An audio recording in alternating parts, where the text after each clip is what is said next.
उसके जिम्मेदार आप हो। जैसा आपने कर्म किया है वैसा आपको परिणाम मिल रहा है। अब जीवन जीने के लिए दो रास्ते हैं इस दुनिया में।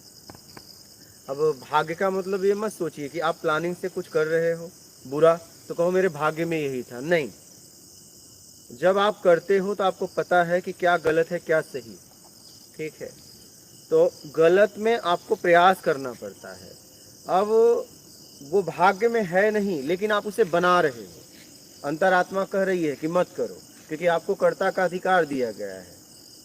अब आप ये मत सोचना कि आप किसी के साथ बुरा काम कर रहे हो तो आपको लगा कि नहीं मेरे भाग्य में था। नहीं, ऐसा नहीं है, ऐसा नहीं है। आपने प्लानिंग से किया है, उसका भी परिणाम आपको मिलेगा।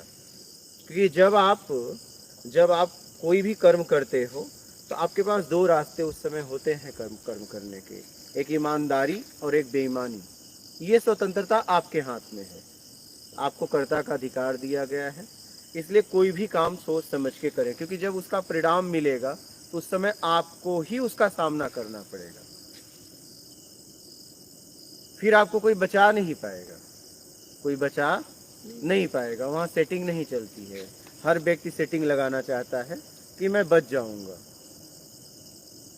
लेकिन वहाँ सेटिंग नहीं लगती है। इसलिए कुछ भी कर रहे हैं आप सोच समझ के करिए, क्योंकि आने वाले समय में आपको उसका सामना करना पड़ेगा, करना ही पड़ेगा, चाहे कुछ भी हो जाए। तो जैसा आपने किया है वैसा आपको मिलेगा। तो कहने का मतलब है भाग्य वही है, आपका किया गया कर्म का परिणाम। क्या आपका, हाँ, आपने किया है वही आपको मिल रहा है, ठीक है। और वही, उसी को आप चाहे प्रारब्ध कहिए चाहे भाग्य कहिए, कुछ भी कह दीजिए, जितना भी आपको मिल रहा है आपके कर्म से मिल रहा है। इस सिद्धांत को समझ लीजिए।